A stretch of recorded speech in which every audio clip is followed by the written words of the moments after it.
most of you heard it, but it's pretty cool. It was in Come over here, I can't hear with church. you talking so loud.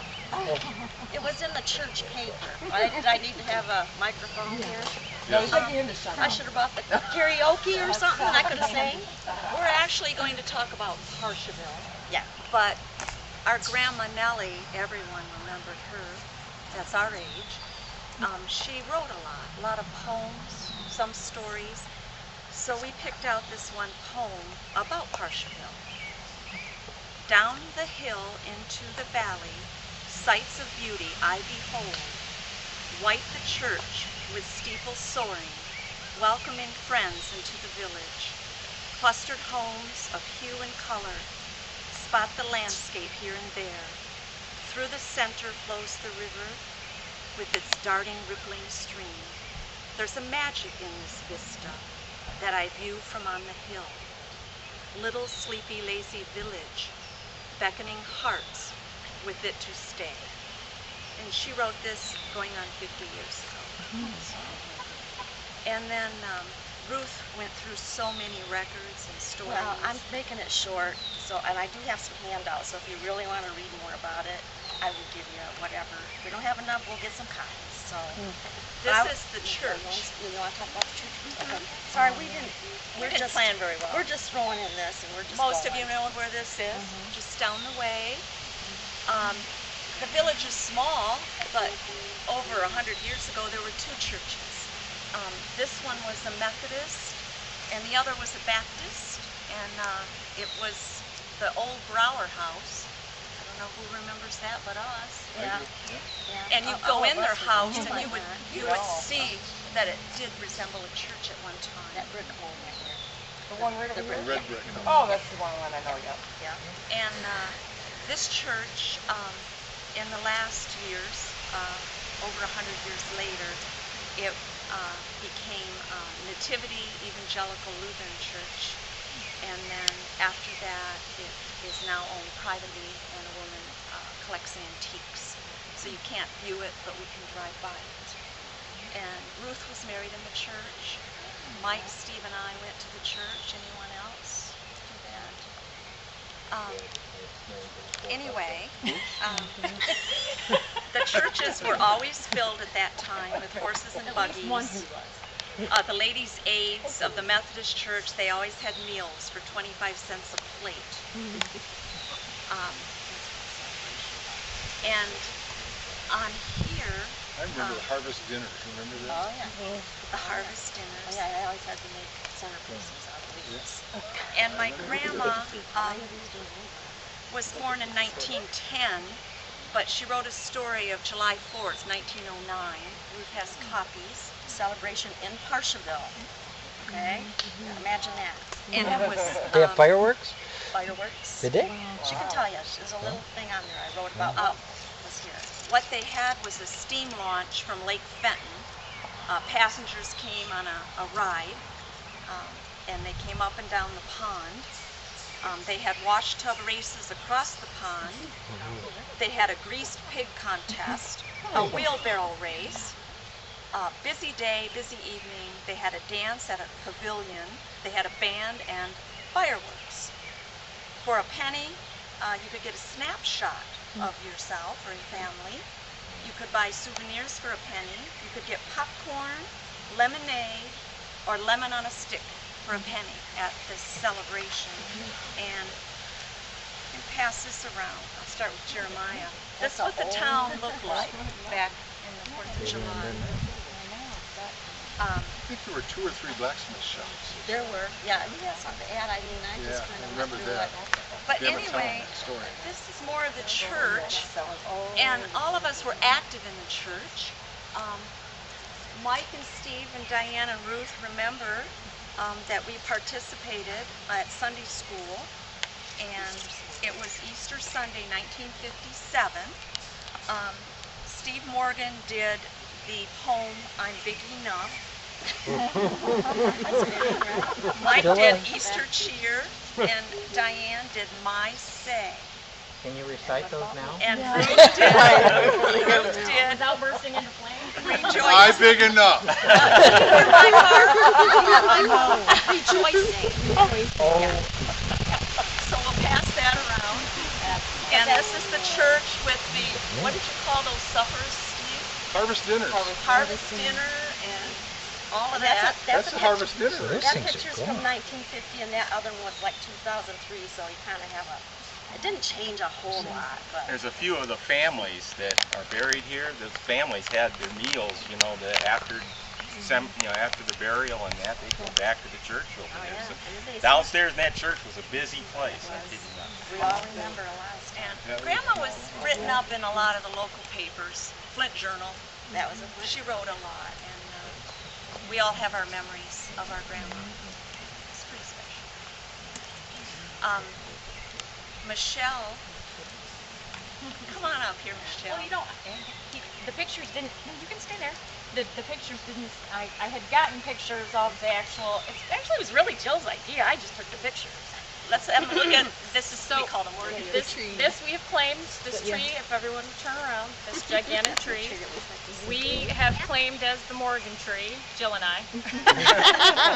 What We, is it? Pee on it or something? yeah, Mike tells me he ran into it a few times while Yeah, sledding. when we sledded, So I we think used that's this place for toboggan. Yeah. So But when they came to put Joe's ashes to rest with Bill in the creek, we also brought some ashes here because we also have some of Bill's ashes here with Nellie and Bert, and so we did the same with Joe.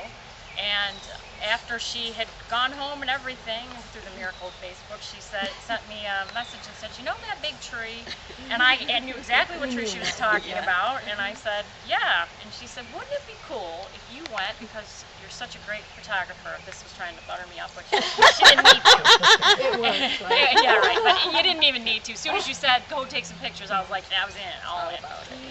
So I, over the year, went and took a season of each season of the tree, and through that year, and I don't know if my dad was very ill during that time, and it was a therapeutic thing for me.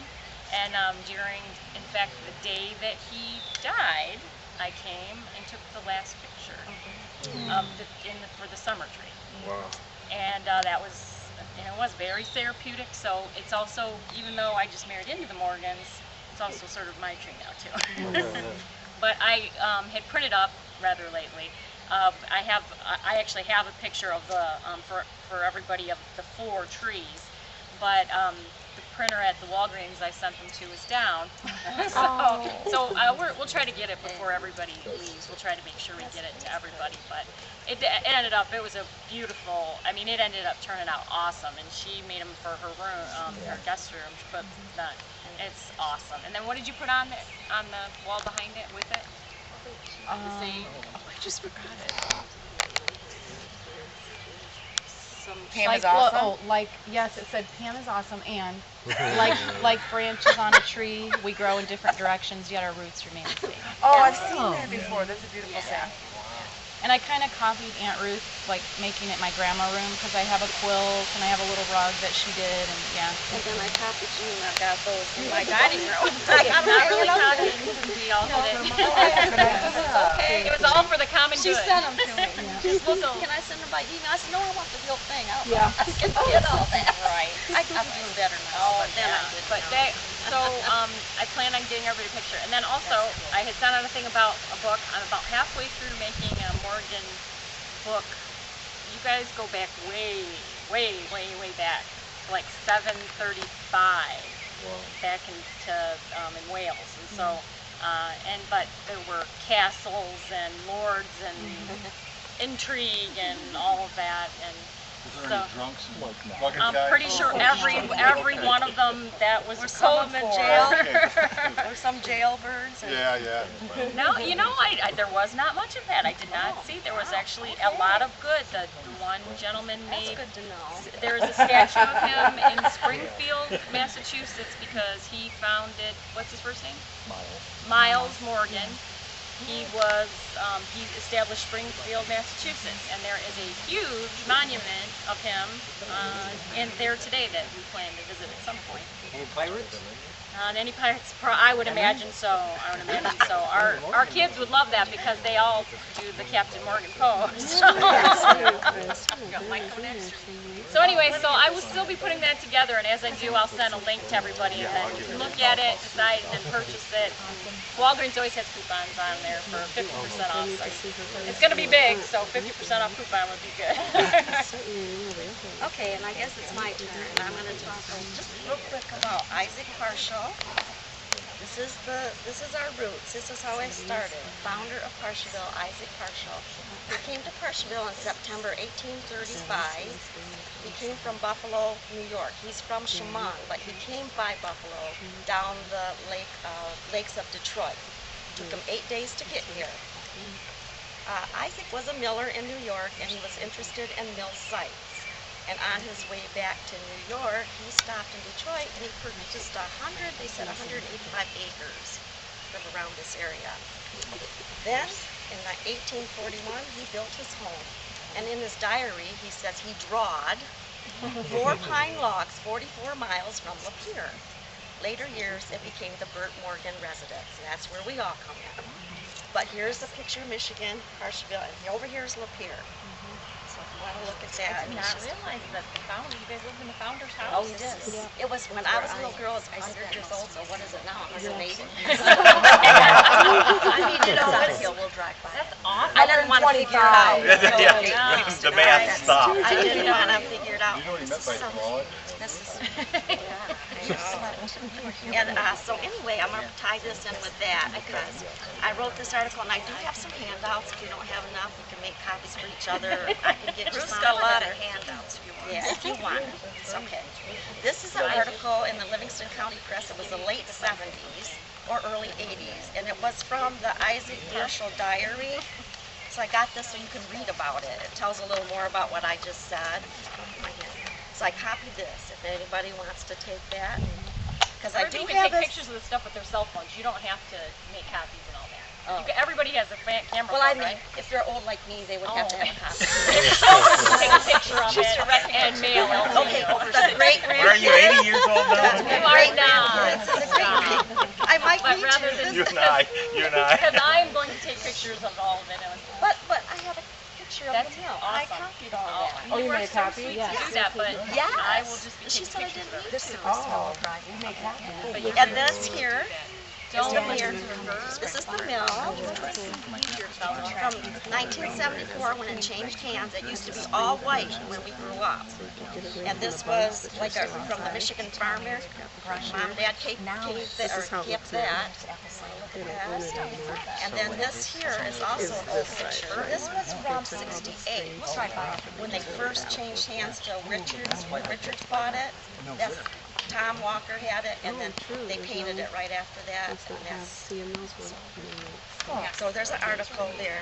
If you're interested in it. And I was just finding bits and pieces of this and that, throwing it at everybody. You have an article about the fire that happened upstairs? No, Who started that? Yeah. Did you? Yeah. no, I don't remember that. No, my mom said that they were up there with a bunch of friends and they got caught smoking cigarettes. Oh yeah, I was probably typical. Yeah, that's why I always had to sleep downstairs, I guess. Okay, and I found some facts of Parshallville that were kind of interesting. And actually, there's quite a few, so you can go to this site and look them up if you want. Have you done that? There's several facts. I just picked out a couple. And one is, have you heard of the Purple Gang? Anybody? Okay. John's heard of it? From the Prohibition and the bootleggers from Detroit. They owned a farm near Parshallville on Allen Road. The common knowledge amongst the locals is that the mobsters stayed at the farm, which is one of their hideouts. In rural Michigan, there were several. Chicago monster Al Capone was also rumored to have visited there, and he was part of bringing them into the St. Valentine Massacre. There was a couple guys that went with that. So when you look into it and read into it, you'll find all that. So it was pretty cool. So I got a little handout here about, oops, right here. So you can, The Purple Gang. Wonder why it was called that. well, They were pretty colorful, I You know, believe. they were gonna They dig called up them fishes. on the corner of, Jamming like a they redhead were looking society. for, Hava. Oh, I don't think so. They were kind of like the red I don't. hats. They probably married in. Purple hat. I know, but I mean, that's still, I mean, he's a mob, you know, union/mobster.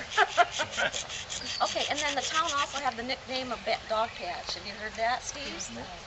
And that was because everybody came out here and dropped off their unwanted dogs.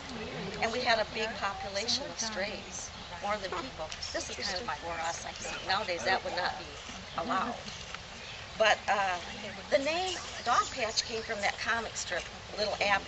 Does anybody, you remember, but the little kids wouldn't.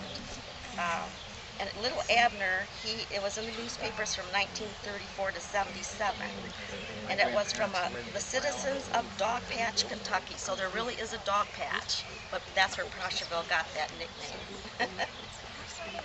Just because it was so Yes, because no one could see them. They could drop them off. Nobody would see. I know. That's why I said that wouldn't be allowed now. Or do whatever They they would- used to do, so dropping them. And then another thing, when a member of the community died, in the store, they always put this on the counter. Does anybody remember that? I didn't. I brought a cigar box that usually wasn't this tight, but this is what I had. They would have a roster, they'd sign their name, put their money in it, and then they would give it to the family that they needed the money or flowers, but usually the money. And it was always an honor system. You picked it up, put your money in. I hope nobody took any out, but that could have been too. You remember, Steve, everybody had cigar boxes, and they put stuff in it. There's something in there. What's in there? Oh, yeah. Candy. No, it's, Oh, oh, yeah. that's for Bella. She wanted to make sure you got I one. was gonna say, is that from the 50s too? Okay, and the church bells rang till 1990 over here, when it was sold to a private residence. So it rang right up until then. No, it's Tampa. And the migratory and the seasonal Native Americans, once they camped here in Parshallville to hunt and fish. And many arrowheads was found by residents. And I, when Dad was plowing the garden, found some myself. So I brought them, whoops, as I lose them in the cemetery. Here, Bella, you want to take and show everybody? Here, this one, keep it in here. Go show everybody. So I just brought them so you have an idea. There was many of them. I know people would come from Heartland and go and search up where we had something called the sand pit. So they found a lot of arrowheads up there. I remember. Do you remember that? Yep, we look at Charlie arrowheads all Wilkinson. the time. Remember? All Hey, the time. Ruth. There's Charlie up there. Nobody cared, but he was Hey, Ruth. Is the bell still up there? I think so. I haven't have been by there, but I don't think they took it down.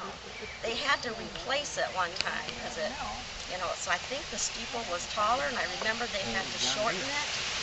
That was when I was a little girl.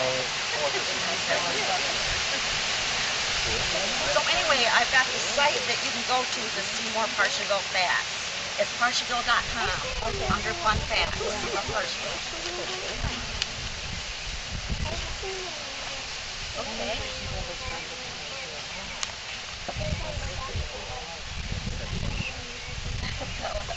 I had to keep her, she says she's bored, so this is walking around. Always good to give them a class. Yeah. Well, Steve mentioned I should send out all these copies for Tracy to copy, huh? I mean, I just didn't know about sending them back and everything. I just, I'm still in old school, sorry. Sorry, you guys. This is nice. Is this all your scrapbooks? That's out of my scrapbook. Well, no, that isn't, I just use, the church Those one. are, too. The church one, yeah, these are out of my scrapbook. It's nice that you did that for the kids. You got your hair straight. Yeah. They probably don't care.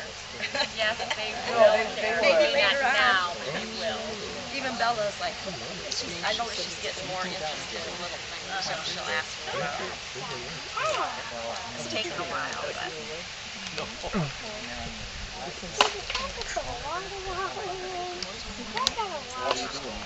Oh, you want nothing?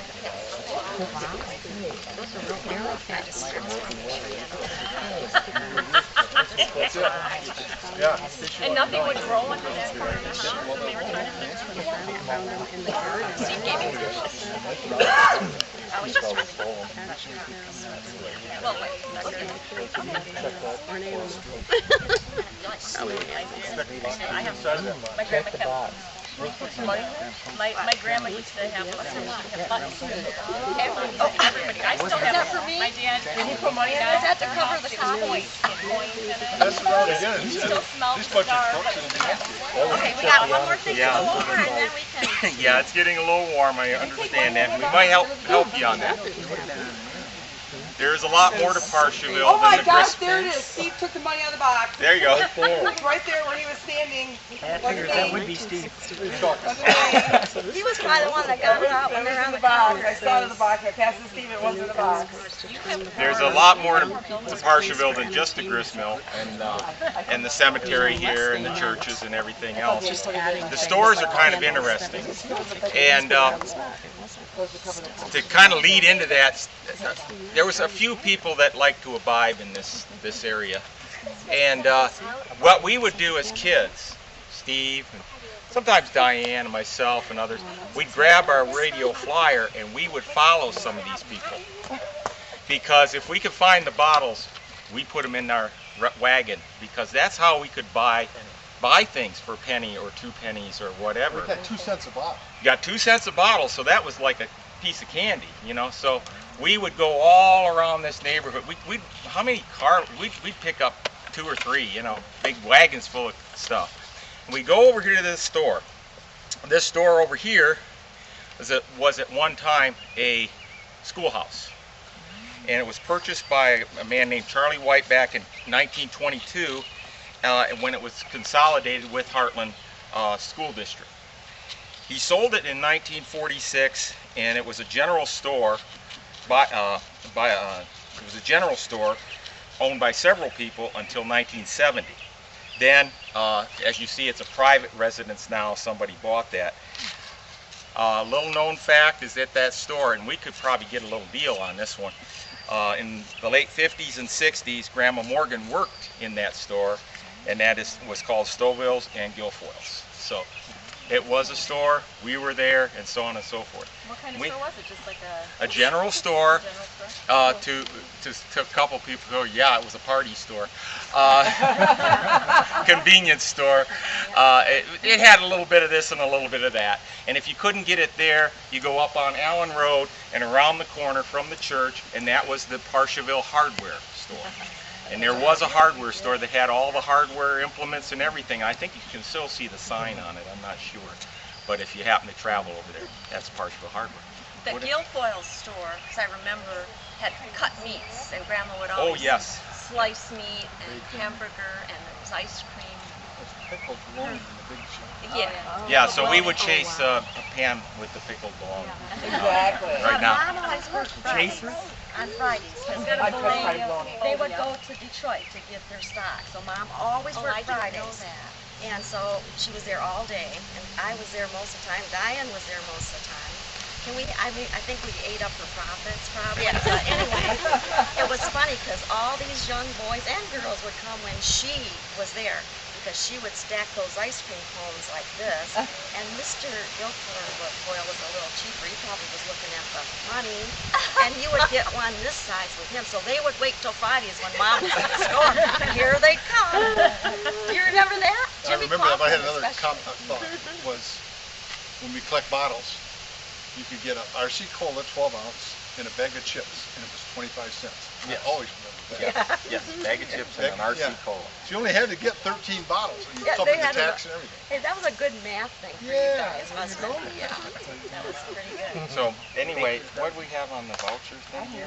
Oh, just do it. Okay. I thought there'd be a lot of kids. Okay. I didn't know how to plan So, it, so just do it. in We'll just- that kind of spirit, we do have some Memories. of memory candies of that time period. So please come on up. And Have how some. much were these these were penny candies? They were penny candies. Everything was a penny. 2 cents on some. Do you have any candy cigarettes? And, I saw them, but I thought, I We're don't just know. talking about oh, you that. got Pam here now. She'll get the cigarette. And oh yeah, the little sugar. You remember these things? The little sugar things she used to pop off. So now we're gonna have adults that are sugar. Oh, wait, everybody's allergic to peanut butter. These are all peanut butter. Remember, remember guys and gals, Coca-Cola didn't always come in a can. Came in these, right? Maybe even the shorter, squattier green bottles. Remember that? So we got a few of them. We'll give you a couple of them.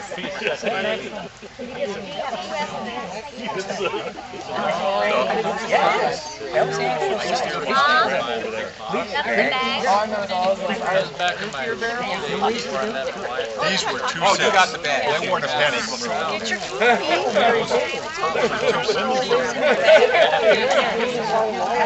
Does anybody else want me to bag? Who needs a bag? Saturday night.